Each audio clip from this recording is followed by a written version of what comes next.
آغاز کرتی ہوں پاک پروردگار کے نام سے جو ہم سب کا خالق اور مالک ہے۔ میرا وہ پاک پروردگار ہے جس نے ہمیں اس ورش عذاب پہ آنے کی توفیق عطا فرمائی ہے۔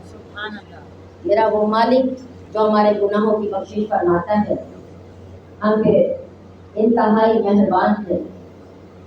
میرا پاک پروردگار کلام پاک میں ارشاد فرماتا ہے، سورہ مائدہ اور آیت نمبر 55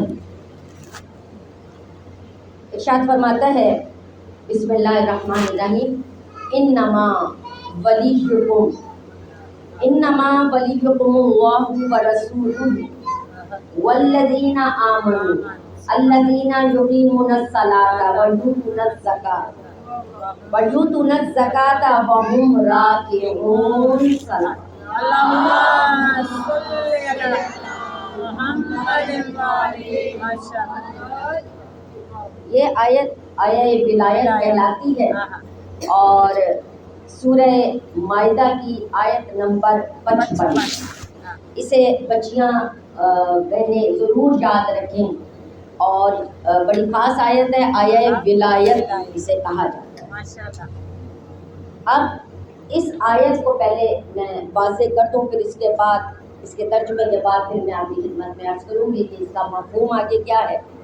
بہت آسان ہے، چھوٹی سی آیت ہے، انما بے شک ولیکم تمہارا ولی، تمہارا ولی، یہ تم جو ہے کہا جا رہا ہے، یہ ہم سب کو کہا جا رہا ہے کیونکہ اللہ تعالیٰ ہم سب کو مخاطب کر کے فرما رہا ہے نا، انما بے شک، اور جب اللہ کہہ دے بے شک تو بات ہو گئی پکی، اللہ نے کہہ دیا نا، انما بے شک ولیکم تمہارا ولی، تمہارا سرپرست، تمہارا آقا، تمہارا مولا، جو بھی تمہارا سرپرست ہے وہ کون ہے؟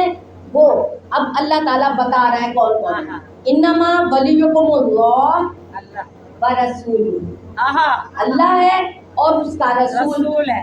اچھا اب یہ آپ دیکھتے جائیں، واو آتا جا رہا ہے ساتھ ساتھ، انما ولیکم اللہ ورسولہ والذین آمنوا، اور وہ لوگ جو ایمان والے ہیں۔ اب سارے ایمان والے تو ہو گئے خوش کہ شاید ہم سب ہیں ولی، لیکن اب وہ جو ایمان والے ہیں ان میں آگے ان کی خصوصیت بتائی ہے، اور اگر وہ نہیں ہے تو پھر یہ ولی نہیں ہے۔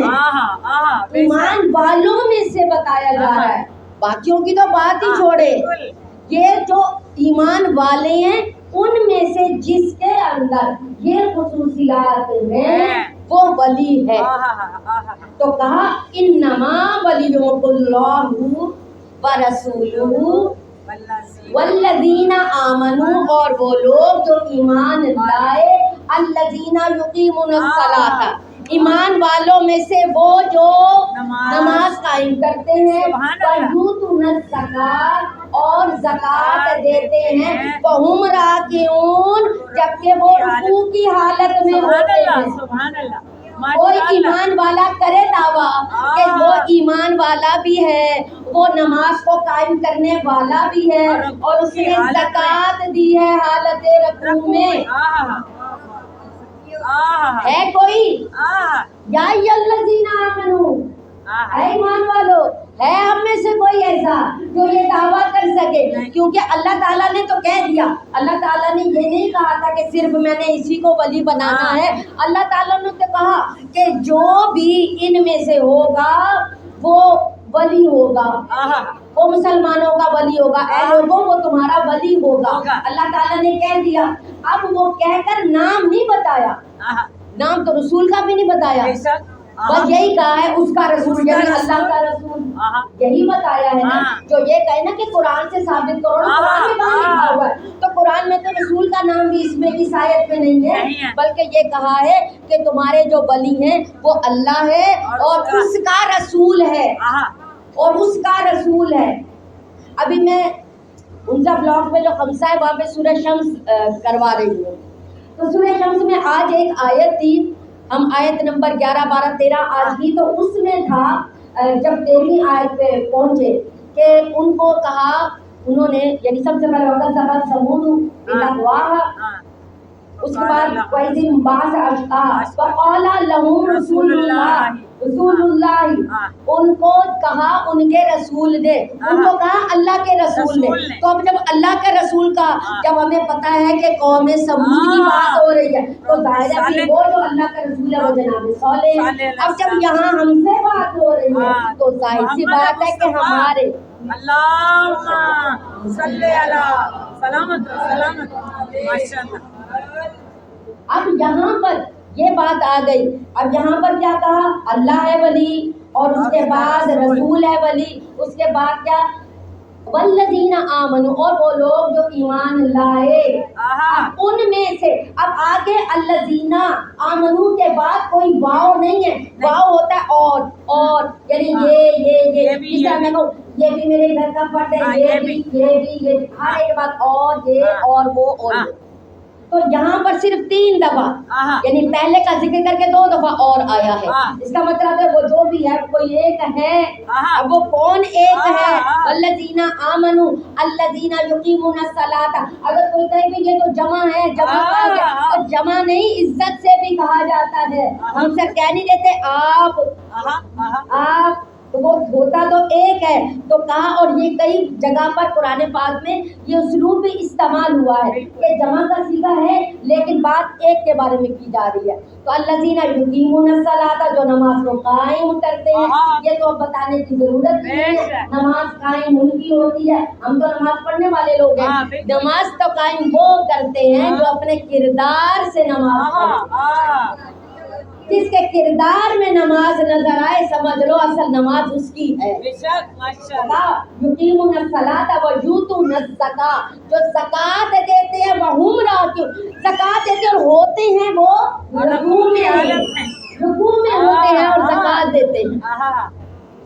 اب یہاں پر یہ جو آیہ ولایت ہے، یہاں پر جب ذکر کیا گیا ولی کا، تو ولی کے لیے عربی زبان میں بہت سارے ہمیں ملتے ہیں مطالب کہ دوست ہے، یہ ہے، وہ ہے، بہت سارے ملتے ہیں، لیکن ہر جگہ پر شان نزول کے حساب سے اور جو وجہ نزول ہوتی ہے اس کے حساب سے اور جو مضمون چل رہا ہوتا ہے اس کے حساب سے ہم سلیکٹ کرتے ہیں کہ کون سا مطلب یہاں پر آئے گا۔ تو اس آیت کے میں جتنے بھی مفسرین ہیں وہ یہ بیان کرتے ہیں یہاں پر ولی کا مطلب دوست والا نہیں آئے گا، ساتھی والا نہیں آئے گا۔ اللہ رسول ساتھی کب ہے؟ ساتھی نہیں۔ ہم دیکھیں چلو اللہ تو ہم کہیں گے ہر وقت ساتھ ہوتا ہے، اور ہم اتنے اچھے وہی نہیں ہے کہ اللہ ہر وقت ہمارے ساتھ ہوتا ہے۔ جب ہم نجیس ہوتے ہیں اللہ کب ساتھ ہوتا ہے؟ جب ہم برائی کر رہے ہوتے ہیں تو اللہ ساتھ ہوتا ہے۔ ہاں اللہ کو معلوم ہوتا ہے، اللہ دیکھ رہا ہوتا ہے، جانتا ہے وہ، لیکن جب ہمارا کوئی اچھا کام ہو، ہم سے کوئی نیکی سرزد ہو جائے تو ہم کہتے ہیں یہ اللہ کی وجہ سے ہے۔ اللہ جس کے ساتھ ہو وہی توفیق دیتا ہے اور وہی نیک کام کر سکتا ہے۔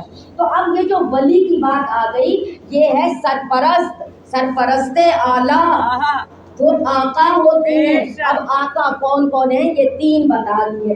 اچھا اب ہمیں کیسے پتا چلے؟ اچھا یہ واقعہ کیسے معلوم ہوگا؟ جتنی بھی تفاسیر کی کتابیں اٹھا کر دیکھیں، کسی بھی مکتب کی کم و بیش الفاظ کے رد و بدل کے ساتھ یہی واقعہ بیان کیا گیا ہے۔ اور یہ واقعہ کیا ہے؟ جناب عبداللہ ابن عباس کہتے ہیں کہ میں چاہے زمزم کے پاس بیٹھا تھا، یعنی زمزم کے کنویں کے پاس۔ کنواں تو اب چند برس ہوئے ہیں نا، بند کر دیا گیا ہے اور اب وہ پائپ سے پانی آتا ہے، لیکن وہ کنواں تو ابھی تک موجود ہے، لیکن اس کے اوپر کمرہ سا وہ بنا کے تو وہ بند کر دیا گیا۔ ہاں اور لیکن 50s 60s تک میں، شاید 70s تک میں بھی تھا یہ کنواں۔ بہرحال تو وہ کہتے ہیں کہ میں چاہے زمزم میں بیٹھا، چاہے زمزم کے پاس بیٹھا تھا اور میں رسول پاک کی باتیں بتا رہا تھا، اتنے میں ایک شخص آیا جس نے عمامہ پہنا ہوا تھا اور چہرہ چھپا ہوا تھا، وہ آ کر بیٹھا۔ یہاں پر میں رسول پاک کا ایک ارشاد بتاتا، وہاں پر وہ ایک ارشاد بتاتا، یہاں پر میں بات کرتا، وہاں پہ وہ بات کرتا۔ تو میں نے اس سے پوچھا کہ تم کون ہو؟ اس نے کپڑا ہٹایا اور کہا میں ابو ذر غفاری ہوں، میں ابو ذر غفاری ہوں اور میں جو کہہ رہا ہوں وہ میں نے خود اپنے کانوں سے سنا ہے، اور جو میں اب بیان کرنے لگا ہوں وہ بھی میں نے اپنے کانوں سے سنا ہے، اور اگر یہ سچ نہ ہو تو میرے کان بہرے ہو جائیں۔ وہ انہوں نے کہا اور سب جانتے ہیں کہ اللہ تعالیٰ کے حکم سے رسول پاک نے گواہی دی ہوئی ہے کہ ابو ذر سچے ہیں، ابو ذر کے سچے ہونے کی گواہی دی ہوئی ہے۔ تو جناب ابو ذر نے کیا کہا؟ انہوں نے کہا کہ رسول پاک نے فرمایا کہ جب یہ آیت کب نازل ہوئی وہ اس کے بارے میں بتانے لگے۔ انہوں نے کہا کہ ایسا تھا کہ میں خود اس وقت موجود تھا، اور کیا ہوا کہ ایک شخص آیا، ایک سائل آیا مسجد نبوی میں، اور اس نے سوال کیا، اس نے اللہ کے نام پر سوال کیا، مگر کہیں سے اسے جواب نہ ملا۔ تو دیکھتے ہیں کہ اپنی انگلی کو اشارے سے دور کیا، یعنی کہ وہ جو سائل تھا اس کی طرف انگلی کو کیا، یعنی انگشتری والی انگلی کو کیا، مراد کہ تم اس کو اتار لو۔ اس نے وہ انگشتری اتار لی۔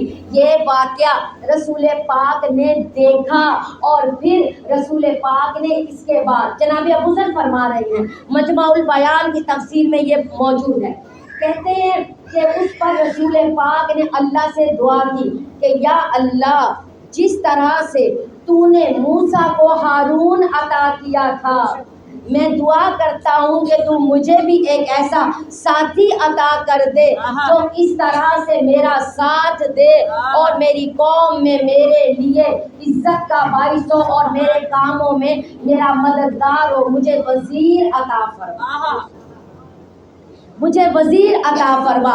تو فرماتے ہیں جناب ابو ذر غفاری کہ اس وقت یہ انہوں نے کہا کہ ابھی جبریل نازل ہو گئے، اور جیسے ہی جبریل نازل ہوئے جبریل نے کہا پڑھو، رسول پاک نے کہا جی، انہوں نے کہا انما ولیکم اللہ ورسولہ والذین آمنوا الذین یقیمون الصلاۃ ویؤتون الزکاۃ وہم راکعون۔ اسی واقعے کے اوپر انہوں نے یہ دعا کی تھی، اور اسی وقت اللہ تعالیٰ نے یہ آیت نازل کی۔ اللہ اکبر، اللہ اکبر، یا رسول اللہ، یا رسول اللہ، حیدری، یا حیدری، محمد وآل محمد، بلندتر سلام۔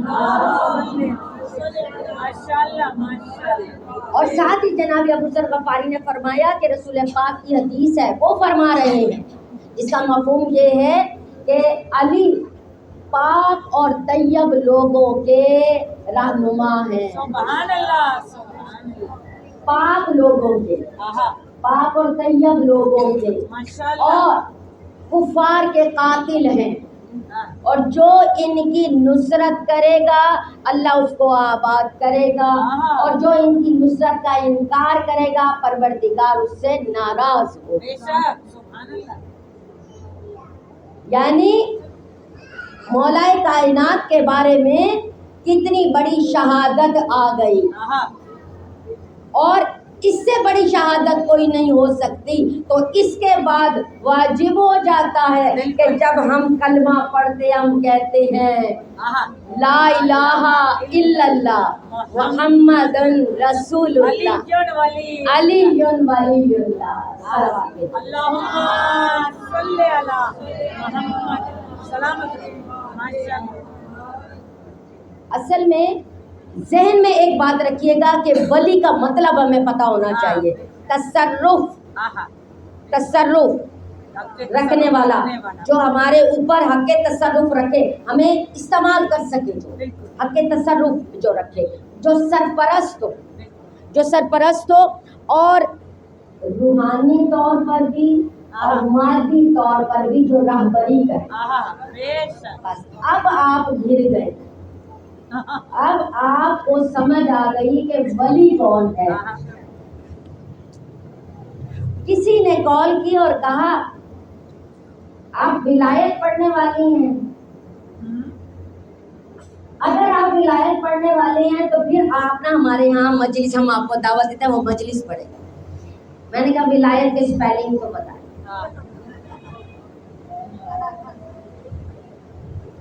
یہ ولایت کا اقرار نہیں ہے، یہیں پر لانا تھا، یہی سمجھانا تھا کہ ولی اللہ ہیں، علی ولی اللہ ہیں، کون نہیں مانتا، سب مانتے ہیں، لیکن کہنے والے زیادہ ہیں اور جو کہتے ہیں وہ کرتے نہیں ہیں۔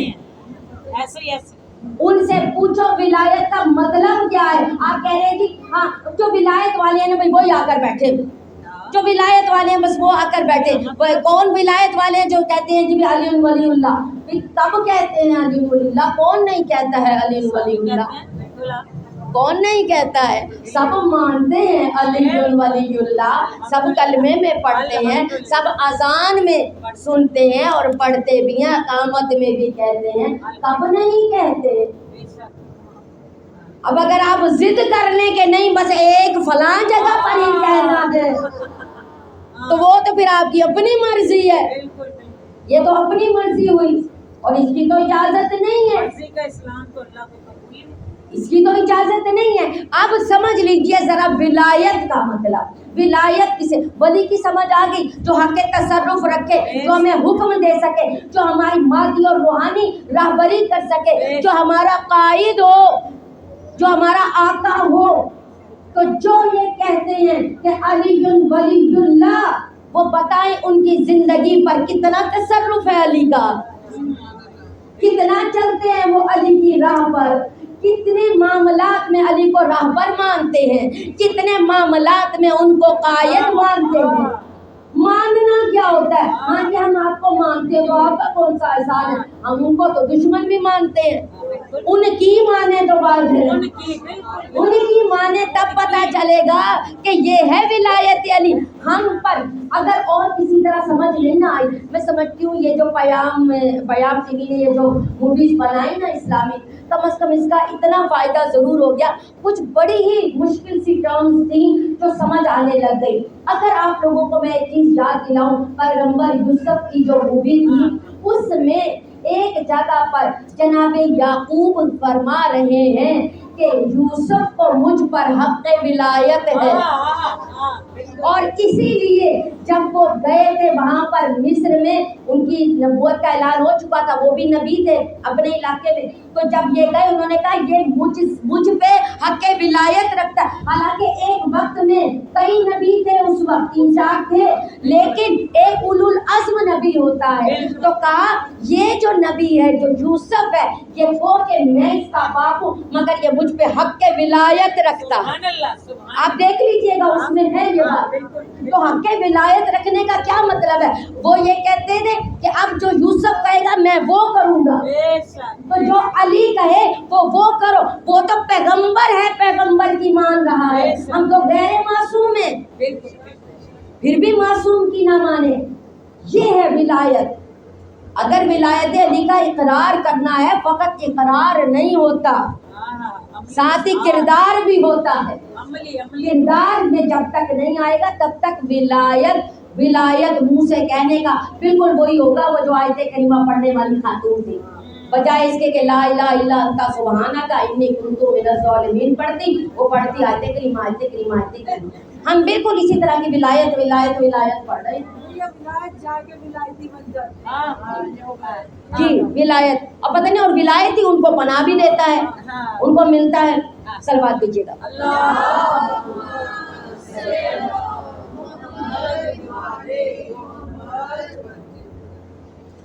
اچھا مومنات، یہ تذکرہ ہمارا چل رہا ہے، اسی حساب سے چونکہ مومن کی بھی بات ہو رہی تھی تو زیادہ تر کیونکہ مولا کائنات کا تذکرہ ہے، ایک مثال دی جاتی ہے اور بڑی اس کی تشریح غلط کی جاتی ہے۔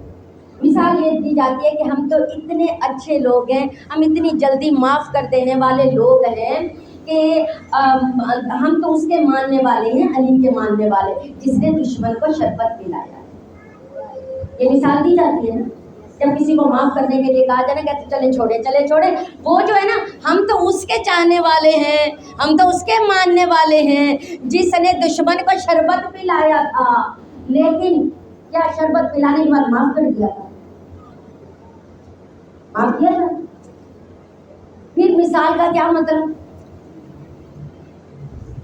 شربت پلانے کے بعد کہا تھا کہ اگر تو میں زندہ رہ گیا اس کا بدلہ میں خود لوں گا، میں جانوں اور یہ جانے، لیکن حسن اگر میں اس دنیا سے چلا گیا تو جتنی ضرب اس نے لگائی ہے اتنی ضرب لگانا، اس نے ایک ضرب لگائی ہے تم بھی ایک ضرب لگانا۔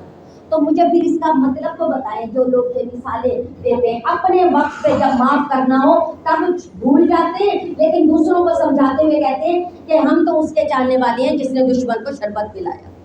آپ حکمت نہیں سمجھے، وہ وقت تھا جب اس نے ضرب لگائی، ضرب لگانے کے بعد ایسا ہوا کہ ایک دم شور مچ گیا، وہ بھاگا، جب وہ بھاگا ہے لوگ اس کے پیچھے بھاگے، وہ پکڑا گیا، جب اتنے بڑے مجمع میں پکڑا گیا اور لوگ جذباتی تھے بہت زیادہ، تو وہ حواس باختہ ہو گیا۔ صلوات بھیجیے گا۔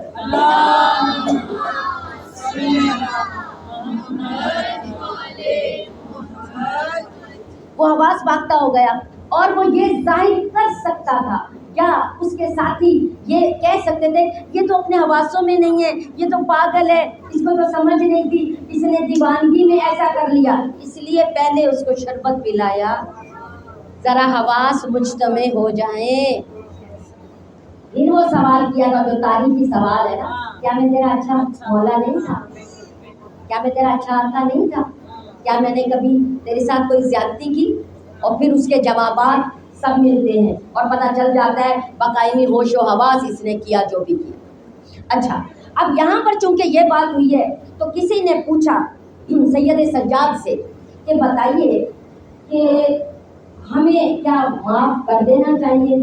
کہا جاتا ہے کہ سب کو معاف کر دو، سب کو معاف کر دو، یا کوئی غلطی کرے تو چلو اس کو معاف کر دیا۔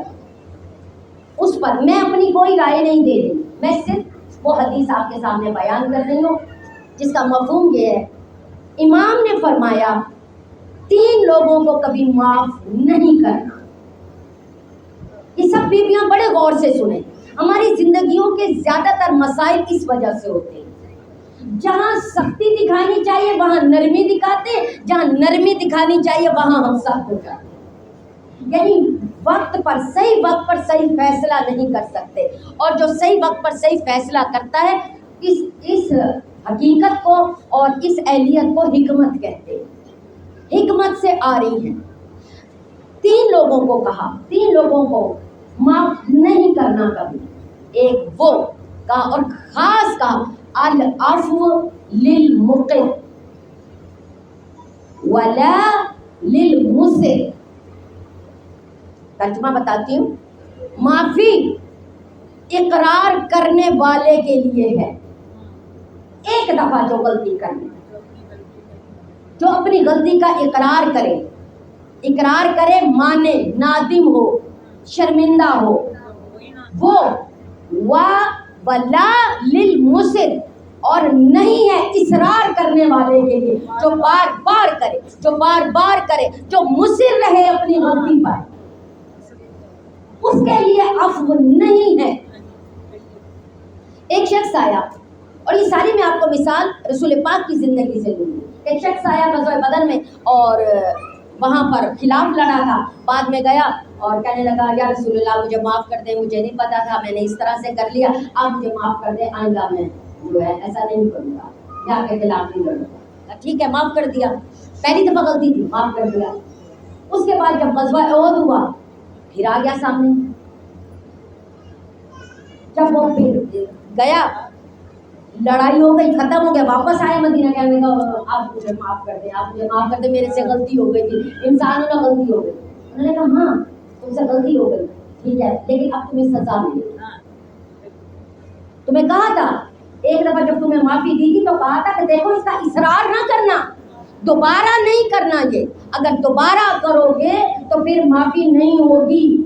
تم نے دوبارہ کیا، ہوتا یہ ایک دفعہ غلطی کی چلو چھوڑ دو کوئی بات نہیں، دوسری دفعہ غلطی کی چلے کوئی بات نہیں، تیسری دفعہ کی کوئی بات نہیں، کرتے کرتے اگلا اس کا عادی بن جاتا ہے، وہ سمجھتا ہے کہ میں ہی ٹھیک ہوں، یہ اسی قابل ہے کہ اس کی بس اسی کے ساتھ غلطی کرتے رہو۔ تو یہ صاف بات ہے، العفو، یہ یاد رکھیے، العفو للمقر ولا للمسر۔ دوسری نشانی اس کے لیے معافی نہیں ہے جو حدود الہی کو پامال کرے. ایک شخص بیٹا ہے، بیٹا سمجھ لے، بیٹا ہے، وہ جا رہا ہے اور بہت اچھا ہے، سون و صلاح کا پابند بھی ہے، سارا کچھ ہے، اور وہ جب گھر آ رہا ہوتا ہے تو بیچ میں کچھ دوست مل جاتے ہیں، تو گھر آنے کی بجائے ماں انتظار کر رہی ہے، لیکن گھر آنے کی بجائے دوست لے جاتے ہیں اپنے ساتھ. اب اس کو پتہ ہے کہ یہ میرے دوست جو ہیں یہ کچھ پینے پلانے کا کریں گے اور یہ ہو، لیکن وہ اتنا متقی ہے، نمازی پرہیزگار ہے، وہ کہتے ہیں مجھے کیا فرق پڑتا ہے، مجھے اگر یہ لے بھی جائیں، میرا ایمان اتنا مضبوط ہے، مجھے کوئی نہیں کچھ کر سکتا، میں تو ہو ہی نہیں سکتا غلط، اور نہ ہی میں کسی غلط راہ پر جا سکتا ہوں، کوئی فرق نہیں پڑتا. اور وہ چلا جاتا ہے. جب وہ چلا جاتا ہے تو پھر وہاں پر جب محفل لگتی ہے وہ تھوڑی دیر کا کہہ کر وقت گزرتا جاتا ہے، گزرتا جاتا ہے، گزرتا جاتا ہے، اور پھر وہ کہتے ہیں کچھ نہیں ہوتا، اتنا صبر، اتنا سا چکھ لو، اتنا کرتے کرتے وہ ڈھیروں پی لیتا ہے. جب وہ واپس گھر میں آتا ہے، واپس آتا ہے، سارے لوگ دیکھتے ہیں یہ وہی متقی پرہیزگار ہے. ماں کے پاس آتا ہے، ماں جب مارتی پیٹتی ہے تو بعد میں جب نشہ ہرن ہو جاتا ہے، آپ مجھے معاف کر دیں. ماں کہتی میں معاف کر نہیں سکتی کیونکہ تم نے حدود الہی کو پامال کیا، اس کی معافی میرے پاس کیسے ہو سکتی؟ تو جو حدود الہی کی پامالی کر کے آئے اور معافی مانگے تو وہ معافی ہو ہی نہیں سکتی، اس کو معاف نہیں کیا جا سکتا. یہ ان لوگوں کے لیے بھی سبق ہے جو خود تو اچھے ہوتے ہیں مگر برے مصاحبین رکھتے، جھوٹے، منافق، غیبت کرنے والے، ایسے ویسے دوسروں کی عزتوں کو اچھالنے والے، ایسے لوگوں کو جب ساتھ رکھتے ہیں تو وہ کہیں نا بھائی میں ذاتی طور پہ تو بہت اچھا ہوں، لیکن خود بخود آپ سمجھیں کہ جو ماحول ہوتا ہے اس کا اثر ہوتا ہے. آپ اگر ایک باغ میں جائیں گے تو آپ کو خوشبو آئے گی، اگر آپ پھولوں کے پاس جائیں گے تو آپ کو خوشبو آئے گی، آپ ان کو نہ بھی پکڑیں، آپ اس کو اپنے پاس نہ بھی رکھیں تب بھی خوشبو آئے گی. لیکن اگر آپ کچرے کے پاس سے گزریں تو وہاں سے بدبو آئے گی. تو برے لوگ وہ کچرے کی طرح ہوتے ہیں، وہ بدبو ہی پھیلاتے ہیں. اچھا، اب تیسری بات، خود بھی میں ایسی رہی، یہ نہیں کہ کسی کو کہہ رہے نہیں، یہ تو ہم سب کا المیہ ہے، ہم یہ کرتے رہے ہیں، لیکن جس وقت سمجھ آ جائے اس وقت اپنے آپ کو روک لیں، اپنی طرف سے دیکھیں وہ تو اللہ ہے جو اتنا معاف کرتا ہے، ہم تو انسان ہیں، غلطیوں کو معاف کر کے. تیسری بات یہ میں سمجھتی ہوں کہ مجھ پہ بھی بہت زیادہ لاگو ہوتی ہے، میں خود اس کا اقرار کرتی ہوں کہ جب کوئی آپ کے نفس کی توہین کرے اسے معافی نہیں دے. جو خصوصاً محفل میں 4 لوگوں کے سامنے توہین کرے اس کو کبھی معافی نہیں دے، کیونکہ توہین وہ سب کے سامنے کرتے ہیں، معافی چپکے سے کونے خدرے میں آ کر مانگتے. اور ہم کوئی خدا تو ہے نہیں، یہی سوچ کے پھر بڑے کبھی سمجھا دیتے ہیں چلو کوئی بات نہیں یہ وہ. تو جو نفس کی توہین کرے اسے کبھی معاف نہ کرے. اس سے کیا ہوتا ہے، لوگ اس بات کو اپنا معمول بنا لیتے ہیں اور خود کو باعزت سمجھتے ہیں، دوسرے کو بے عزت سمجھتے ہیں. اور مولا علی فرماتے ہیں، ان کا فرمانا ہے کہ دیکھو جب بھی اگر تم کسی کی اصلاح چاہتے ہو تو تم اس کو سب کے سامنے مت ٹوکو، تم اس کو علیحدگی میں جا کر بتاؤ، اس کو سمجھاؤ، پھر وہ سمجھ جائے گا. نہیں تو پھر کیا ہوتا ہے کہ ظاہر بات ہے بندہ ضد میں آ جاتا ہے، کوئی ہوتا ہے جو اس سے سبق حاصل کرتا ہے، کوئی ہوتا ہے وہ نہیں کرتا.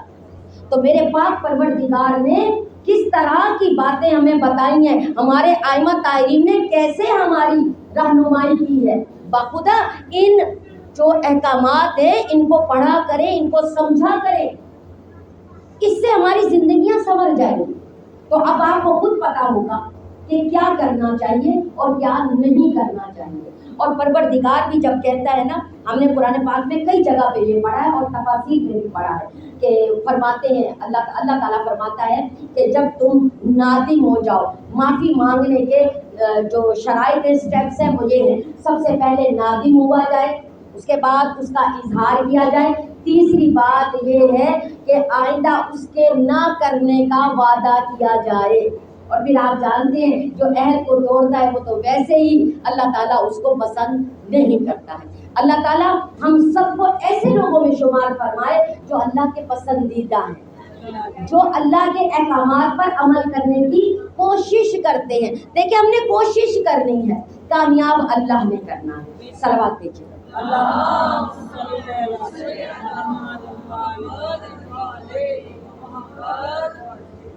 مومنات آپ جانتے ہیں خمسہ سجاد الزہرہ چل رہا ہے. آج 28ویں محرم ہے. قافلہ تو چل رہا تھا، قافلہ جا رہا. ہم سب تو اپنے اپنے گھروں میں بیٹھے ہیں، لیکن اس تاریخ کی طرف آئے اگر تو یہ وہ تاریخ ہے کہ جب قافلہ کوفہ سے شام کی طرف جا رہا ہے. قافلہ وہاں پہ پہنچا. باقی سید سجاد یہی ذہن میں آتا ہے کہ وہ تو اب تک رو رہے ہیں. کہتے ہیں کہ 2 امام ہیں جو خون کے آنسو ہیں، ایک سید سجاد اور ایک وقت کے امام. ان کے سامنے بھی وہ سب کچھ اسی طرح سے. کہتے ہیں کہ جب قید کا اختتام ہو گیا تھا تو بلایا یزید اور کہا قیدی تمہاری قید ختم ہو گئی، جاؤ وطن چلے. کہا اچھا اور وطن جاؤ، اور ہاں اگر کوئی خون بہا لینا چاہتے ہو تو وہ لے سکتے ہو ہم سے. خون بہا کا نام آیا سید سجاد تڑپ. حسین کا خون بہا، علی اکبر کا خون بہا، علی اصغر کا خون بہا، قاسم و محمد کا خون بہا. کیا ان کے خون بہا ممکن ہے؟ صرف سید سجاد نے مڑ کر دیکھا. اور کسی شاعر نے اتنا خوبصورت اس موقع پر بیان کیا، لٹ گیا سارا مدینہ مجھے واپس کر دے، لٹ گیا سارا مدینہ مجھے واپس کر دے، وہ رداؤں کا سفینہ مجھے واپس کر دے. میری ماں خواب سے اٹھتی ہی نہیں ہے ظالم، میری ماں خواب سے اٹھتی ہی نہیں ہے ظالم، میرا اصغر یا سکینہ مجھے واپس کر دے. تو خون بہا کی بات کرتا ہے. کہا ویسے بھی میں کون ہوتا ہوں خون بہا کا وارث؟ حسین کی وارث تو زینب ہے، میری پھوپھی زینب ہے. میں ان سے جا کر پوچھتا ہوں، میں انہیں جا کر بتاتا ہوں. جا کر کہا سید سجاد نے پھوپھی اماں حاکم کہہ رہا ہے وطن چلے جاؤ. میری بیوی خاک میں انگلیاں پھیر رہی تھی، اچانک سر اٹھایا، کہا کون سا وطن، کون سے وطن کو جائیں، مدینہ یا کربلا؟ کہا پھوپھی اماں مدینے کی بات ہو رہی ہے. کہا مدینہ، حسین کے بغیر بھی مدینہ ہوتا ہے، عباس کے بغیر بھی مدینہ ہوتا ہے، علی اکبر کے بغیر.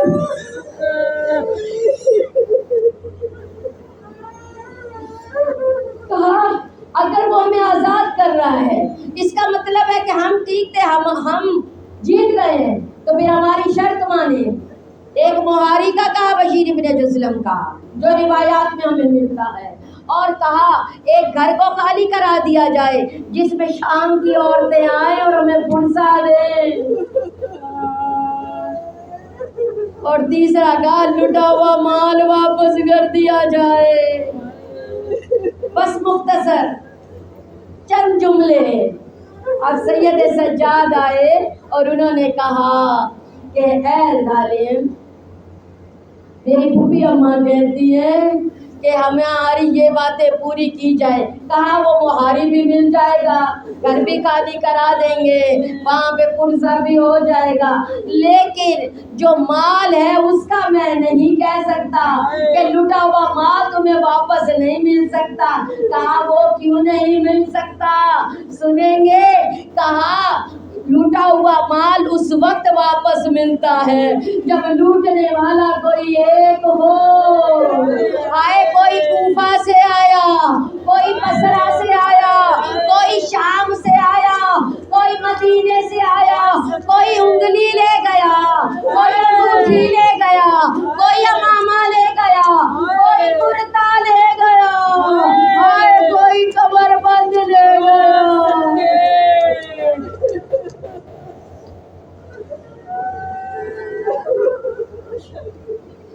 لعنت اللہ علی القوم الظالمین, لعنت اللہ علی القوم الفاسقین, لعنت اللہ علی القوم الکاذبین. السلام علی عبد اللہ الحسین, السلام علی علی ابن الحسین, السلام علی اولاد الحسین, السلام علی اصحاب الحسین. اللهم صل على محمد